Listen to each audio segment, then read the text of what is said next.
안녕하세요. 오늘의 M센터 이재원 목사입니다.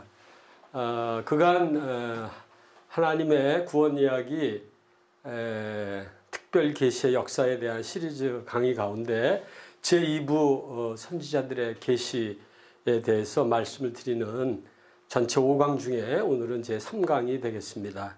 오늘의 주제는 하나님의 본성과 속성 가운데 거룩함과 의로움에 대해서 좀 더 자세히 보도록 하겠습니다. 말씀드린 대로 전체 2부 가운데는 5번째 내용이 되겠습니다. 사실 하나님의 본성과 속성 중에 일부 내용은 지난 2부 2강 때 말씀을 좀 드렸고요. 그때 유일신론을 말씀을 드렸습니다. 선지자들을 통해서 하나님께서 계시하신 내용들이죠. 그 다음에 여호와의 영이 생명 에너지를 뜻하는 그런 의미가 좀 강하게 있는 것이다 라는 말씀을 선지자들이 깨닫고 이 이제 개념을 보여줬고요. 그 다음에 여호와의 전능하심에 대해서 말씀을 나눴고 만군의 여호와의 개념이 무엇인지 만군이 이제 제바오트인데 그래서 이 개념이 하늘에 있는 초자연적인 영적 존재들의 무리다 그런 말씀을 드렸습니다. 오늘은 이제 계속해서 말씀 좀 더 나누고 오늘의 본 주제를 다루도록 하겠습니다. 여호와와 공간 개념에 대해서 선지자들이 아모스 선지자나 이사야 선지자들을 통해서 하나님께서 이제 보여주신 개념들은 이런 표현들 아모스서에서는 뭐 하늘로 올라간다라든가 또한 스올로 들어간다든가 하는 이런 공간적인 개념 하에 여호와의 어떤 행위들이 이제 묘사되어 있습니다. 또한 하늘에 거하시는 분, 하늘로 돌아가시는 그러한 모습이 또한 언급이 되어 있습니다. 또한 여호와와 시간의 관계에 대해서 영원이라는 단어가 포함된 그러한 이제 개념이 저희가 뭐 좀 잘 아는 개념인데요. 시간을 전적으로 초월하여 존재하는 것이지만 사실 이 영원 개념은 시간보다 더 초월된 그러한 개념인데요. 보통 대중의 언어에서는 시간과 관련해서 개념을 가지고 있습니다. 특히 이사야서 9장 6절 같은 경우에 아비아드라는 그러한 히브리어 칭호가 나오는데 뭐 영어로 번역하거나 한글로 번역하면 영존하신 하나님, everlasting Father 이렇게 이제 번역을 하지만 이 뜻은 원래 이 뜻을 히브리어를 새겨 보면 영원의 아버지 이런 해석이 가능해서 영원히 거하는 그 관념보다도 더 높은 그런 초월적인 존재의 그 뜻을 갖고 있음을 우리가 한번 생각해 볼 수가 있습니다. 또한 간접적으로 영원히 여러 가지 방식으로 표현되어지는데요. 만물보다 먼저 또 역사의 모든 발전보다 먼저 존재하시는 그러한 개념들이 소개되어 있습니다. 하늘에 기초를 놓으셨다는 표현이나 하늘을 펴셨다거나 또 처음과 나중이 되신다거나 이런 표현들이 되겠죠. 또한 처음부터 만대리까지 사람들을 불러내셨다 해서 이런 뜻을 저희가 기억할 수가 있고 특히 출애굽기 3장 14절 나는 스스로 있는 자라는 그 표현 속에서 여호와의 이름 야훼 여호와라는 그 이름 자체가 이 표현 가운데 내재되어 있음을 알 수가 있는데 그러한 표현은 뒤에서 좀 더 저희들이 살펴보도록 하겠습니다. 또 여호와의 속성과 본성 가운데 전지하심이 있는데요. 모든 것을 아신다 그런 뜻이 될 터인데 이것은 뭐 어느 곳에나 계신다는 그런 편제와 뭐 일맥상통하고 또한 앞일을 예언하실 수 있는 능력과도 관련된 표현이라고 할 수가 있습니다. 이방신들에게 있어서는 뭐 이사야서 41장에 보면은 22절에도 여기 23절에 있습니다만은 이 선지자들은 이사야 선지자는 이 말씀 가운데 이방신들이 하나님처럼 장래의 일을 예언할 수 과연 있겠는가? 하나님의 그 말씀을 증거했습니다. 그래서 오직 우리 여호와 하나님께서 많이 전지하심을 말했던 것이죠. 다음은 거룩하심에 대해서 말씀을 드리도록 하겠습니다. 이 거룩이란 단어는 형용사적으로 히브리어를 잠깐 저희가 공부할 필요가 있을 것 같습니다. 형용사로 카도시라는 단어를 쓰고 명사로는 이 코데시라는 거룩이라는 단어를 씁니다. 원래 어원적으로는 잘라냄, 분리 등의 관념이 개입되어 있어서 이 초연함을 뜻하거나 위험 이 뜻에 가장 가까운 뜻이라고 말할 수 있겠습니다. 뭐 또 다른 표현을 쓴다면 이 접근 불가 이런 개념이 거룩의 하나님의 개념을 가장 잘 표현한다고 볼 수가 있습니다. 신성을 가지신 하나님과 피조물 사이에는 이런 구별이 마땅하다 할 것입니다. 갑자기 노래가 하나 나왔는데요. 이 거룩한 카도시를 노래한 메시아닉 크리스찬 유대인 출신의 찬양 사역자 폴 빌버의 카도시라는 제목의 노래입니다. 여기 영어 가사로 표현된 곳인데요. 그동안 저희가 배웠던 하나님의 이름 엘로힘이나 오늘 잠깐 아까 나왔던 제바오트 만군 네, 하나님의 만군 이렇게 이런 노래를 부르는 곡입니다. 언제 기회 되시면 유튜브에서 검색하셔서 전체 곡을 다 한번 들어보시면 좋겠습니다. 영어로 위에 있는 걸 똑같이 이렇게 Holy Holy, O Lord our Lord, Lord of Hosts 이렇게 되어 있네요. 네, 이 거룩하심이라는 하나님의 개념이 특별 계시의 형태로서 특히 이사야 선지자를 통해서 하나님의 그 위엄이 잘 계시가 되어져 있습니다. 물론 뭐 이 거룩 개념은 이방인들에게서도 있는 그러한 개념이지만 이 위엄으로서의 개념은 선지자 이사야를 통해서 계시되었다라고 볼 수가 있습니다. 이 거룩하심은 특히 하나님의 모든 속성에서 드러난다 볼 수가 있는데요.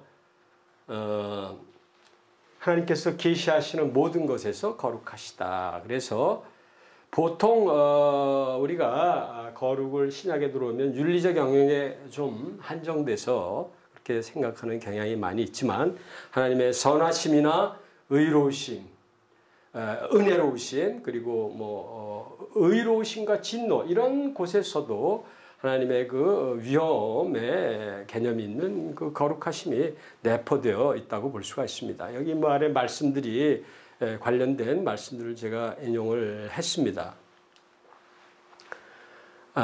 또 그 거룩하심이 높이 거하심으로서의 그 거룩하심 그런 개념이 있는 것이고요. 특히 그 하늘에 계시는 하나님 여호와에 대한 표현들이 신약에도 있지 않습니까? 주기도문에도 있는데 그래서 하늘은 여호와께서 홀로 거하시는 가장 높고 친밀한 성소 개념으로 소개되어져 있습니다.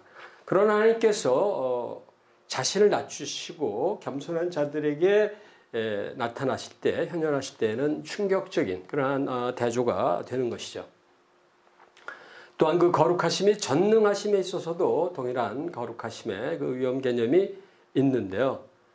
특히 그 우리 광야 시대 민수기에 나오는 20장에 나오는 모세와 아론이 한마디 명령으로 반석에서 물이 솟아나오도록 하실 수 있는 여호와의 전능하심을 그렇게 말로 명령하지 아니함으로 말미암아 화를 내고 반석을 쳤다 이런 표현이 나오는데요. 그때 하나님께서 진노하셨을 때 내 거룩함을 나타내지 아니하였다. 그래서 하나님의 전능하심의 거룩함을 뜻하고 있습니다. 또한 에스겔서에서는 이 마찬가지로 전능하심의 그 거룩하심 개념이 포로로 잡혀간 그 일에 대해서 내 거룩하신 하나님의 이름이 열방 중에서 더럽혀졌다 해서 전능하신 그 하나님의 이름이 더럽혀진 그런 개념으로 이야기를 하시고 계시고, 또한 귀환시키시는 하나님의 그 은혜도 그의 거룩하심을 드러내기 위한 것이다. 곧 그의 전능하심의 거룩하심을 드러내기 위한 것이다 라고 볼 수가 있겠습니다.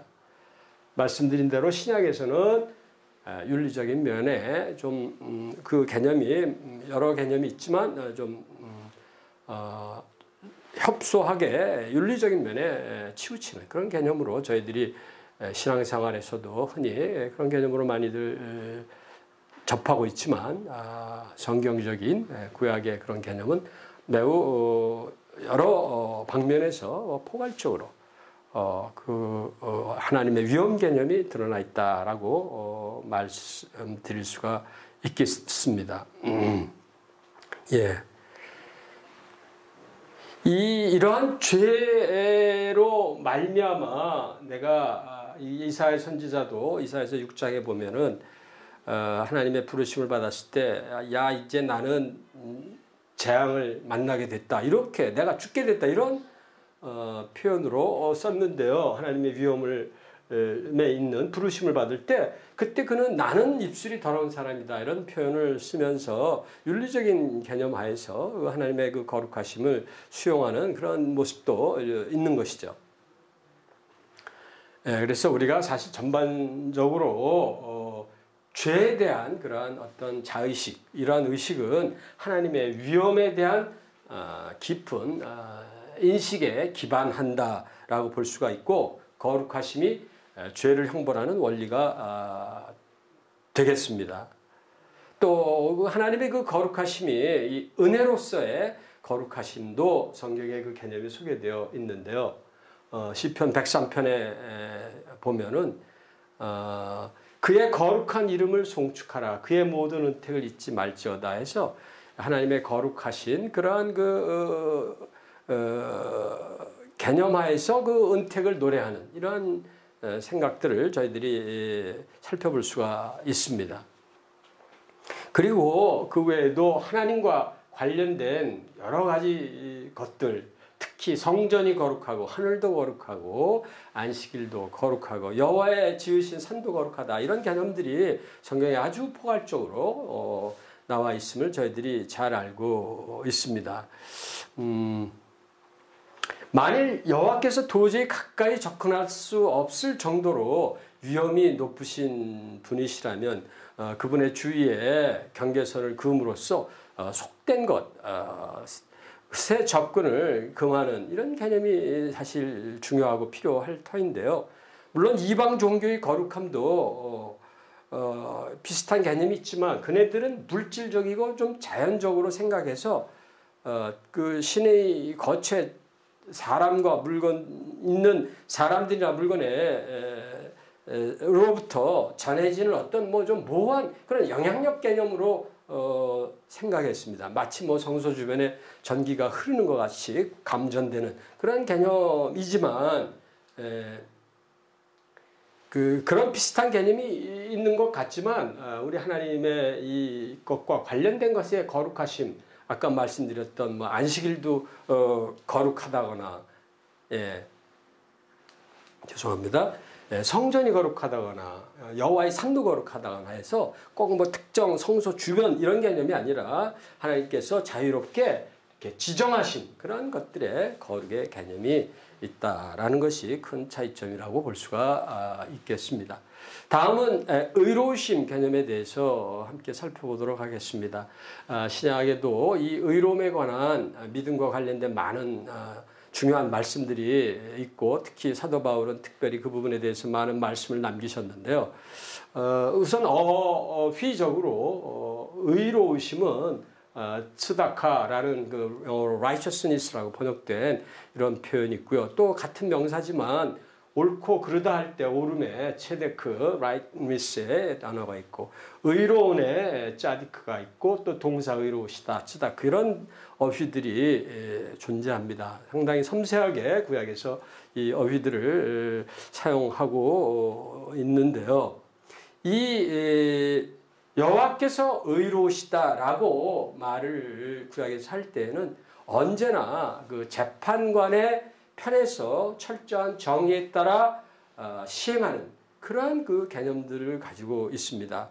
그러니까 어떤 송사 개념으로 저희가 법정적 개념으로 이해를 한다면 그 양쪽 편에 공정하게 처리하고자 하는 어떤 본능을 따르는 그런 개념이라기보다는 정해진 법을 철저하게 이행하고 준수하는 그런 개념이 있다는 것이죠.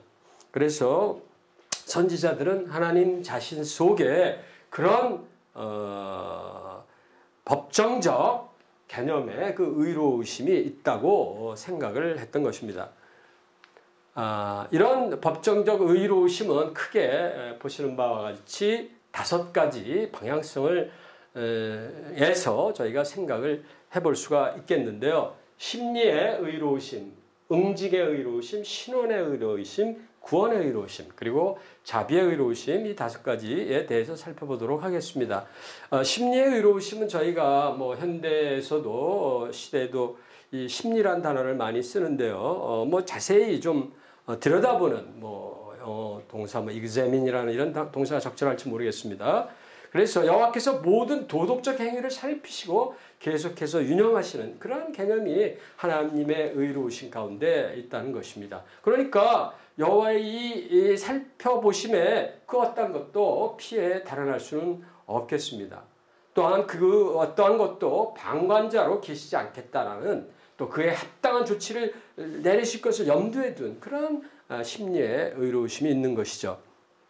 아모스서 5장 4절에는 이러한 여호와의 그 심리의 의로우심 개념이 잘 표현되어 있고요. 또 7장 8절에도 보시면 하나님께서 다림줄을 손에 쥐시고 모든 행위에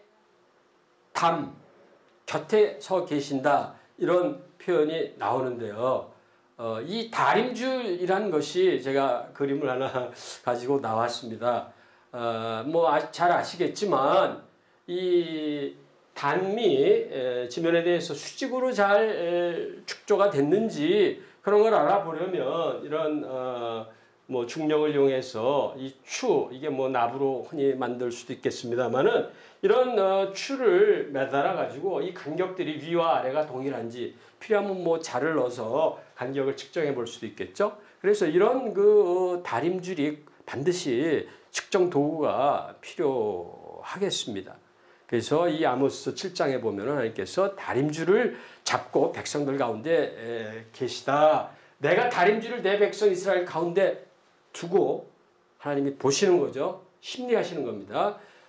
다시는 그 잘못된 부분에 용서하지 아니하니라. 그러니까 하나님의 그 법정적 기준에 준해서 하나님께서 이제 판결을 염두에 두신 그런 측정을 먼저 살펴보시는 것입니다. 특히 그 북이스라엘의 여로보암이 일으켰던 그 우상 숭배들에 대해서 하나님께서 말씀을 그 아모스 선지자를 통해서 말씀을 주시는 것이죠. 그래서 이 다림줄이 이 기준이 내 건축물이 잘못됐음이 측정이 되면 뭐 허물고 다시 지어야죠. 하나님의 뜻도 그런 의미입니다. 내 이스라엘 백성과 이게 안 되겠다. 어떤 조치를 염두에 두신 그러한 관찰이 먼저 하나님 편에서 이제 나타나게 되는 것입니다.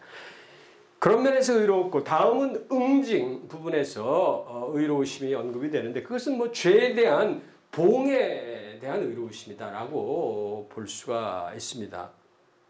예. 이제 이사야서 10장에도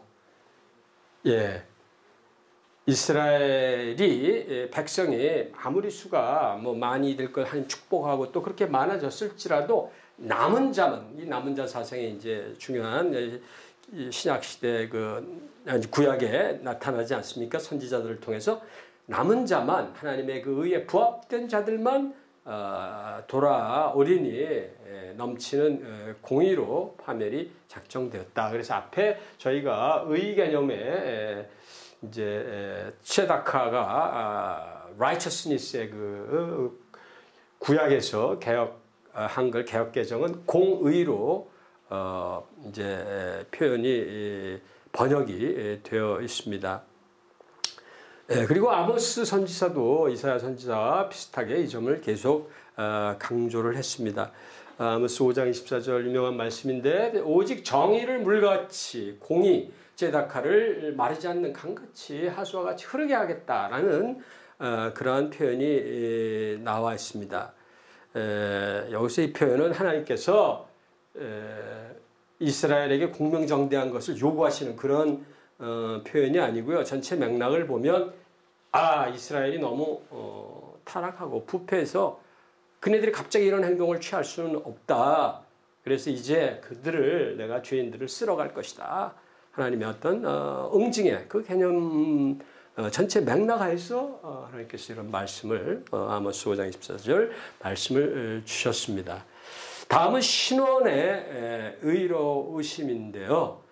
이스라엘의 그 낮아짐과 슬픔을 보시고 하나님께서 연민을 가지시고 고난받는 백성을 향하여 은혜를 베푸신다는 그런 개념 하에서 그 공의가 이제 하나님의 공의가 이제 나타나게 됩니다. 예. 그래서 미가서 같은 경우에도 나를 위하여 논쟁하시고 심판하시며 그의 공의를 우리가 보겠다 해서 그 낮아진 고난받는 백성에 대한 하나님의 그 신원의 의로우심이 피력이 되어 있고요. 뭐 하나님께서 의로운 오른손으로, 저희가 기도문에서도 가끔 쓰는 표현인데 그 원래 표현은 의로움의 오른손인데, 여기서도 의로움이 그 공의 제데크, 원래 히브리어는 뭐 공의로도 한글로는 번역하고 의로움으로도 번역되고 이런 뭐 약간의 혼용적인 좀 어려움이 있지만, 원래 히브리어 뜻은 그 말씀 소개드렸던 제데크라는 그 단어로 해서 그 제데크 개념이 신원에서도 이제 드러나게 되는 것이죠.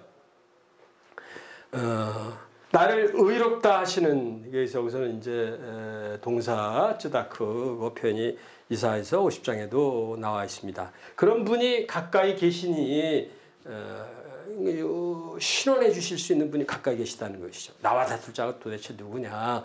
그러한 그 고백을 선지자 이사야가 이제 증거를 했던 것입니다. 다음은 의로우심의 네 번째, 구원의 의로우심. 이게 신약에 주로 많이 이 개념을 차용을 했는데요. 백성들이 원수들로부터 원통한 죄를 바로잡는 그 신원의 문제에 대해서는 뭐 특별히 아까 물론 그런 경우도 보았습니다만은 그냥 그건 놔두고 막바로 그 의로우심을 구원 문제로 연결을 시키시는 개념이 이사야 46장에도 나와 있습니다. 내가 나의 그 쯔다카 공의를 가깝게 할 것이다. 나의 구원이 지체하지 아니할 것이다. 해서 하나님께서 이런 메시지를, 또 구원의 메시지를 선포를 이 하나님의 쯔다카 공의 개념으로 선포를 하시는 것이죠. 그래서 이 말씀드린 대로 구원을 베푸시는 그러한 과정이 이 하나님의 이 쯔다카와 연결이 서로 되어 있습니다. 그 시편 51편에도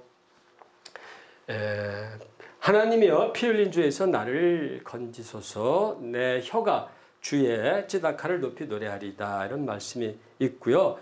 이 죄 용서 개념과 구원 개념의 연결이 의로움과 연결된 건 요한 1서 신약에도 1장 9절에 보면 저희가 많은 분이 암송하고 있는 만일 우리가 우리 죄를 자백하면 하나님께서 미쁘신 하나님께서 신실하신 하나님께서 의로우셔서 할 때 이 의로우신 개념이 동일한 하나님의 우리를 불의에서 깨끗게 하시는 그 구원의 하나님 의로우심이다라고 이제 신약은 이제 차용을 하고 있는 것이죠. 그 다음 의로우심의 다섯 번째 개념으로 자비의 의로우심을 말씀을 드릴 수가 있습니다. 여기서 이 자비는 부와 재물이 그의 집에 있으며 그의 하나님의 쯔다카 공의가 영구히 의로우심이 있으리로다 해서 가난한 자를 이렇게 필요를 채우시는 그러한 자비하심의 것이 있고 물론 신약에도 하나님의 이 동일한 개념이 나와 있는데 고린도후서 9장 9절을 보면 그가 흩어 나눠주는 거죠. 가난한 자들에게 주셨다. 그의 의가 헬라어로는 이제 쯔다카가 디카이 오신이라 해서 이렇게 번역이 되어 있어서 하나님이 그의 의가 영원토록 있다라고 하나님의 자비하심이 의로우심과 관계되어지는 이런 개념으로 소개되어져 있습니다. 그래서 이제 하나님의 의로우심과 저희가 거룩하심을 오늘 시간 중에 집중적으로 좀 살펴보았고요. 전반적인 건 하나님의 본성과 속성 개념이 이제 쭉 연장 그 개념하에 주제하에서 언급이 되어졌는데 또 여호와 하나님 안에 있는 감정과 그 애정 이런 표현들도 호세아 선지자는 진노와 분노 하나님 안에 있는 그런 감정적 기질들도 소개를 했습니다. 11장 호세아서 9절을 보면 나의 맹렬한 진노를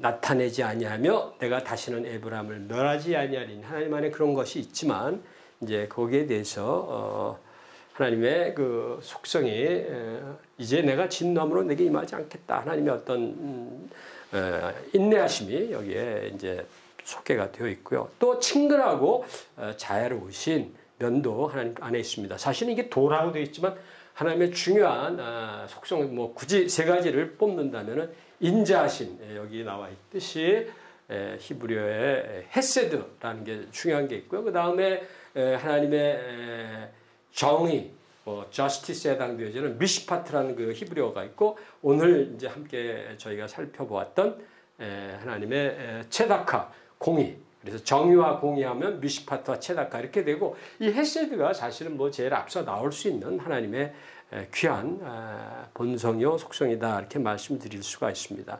뭐 영어로 여러 가지로 번역이 되어질 수 있는데 한글로는 인자하심으로 주로 많이 구약에서 번역이 되어 있고요. 영어로는 뭐 loving kindness, 뭐 steadfast love 뭐 이런 표현도 쓰기도 합니다.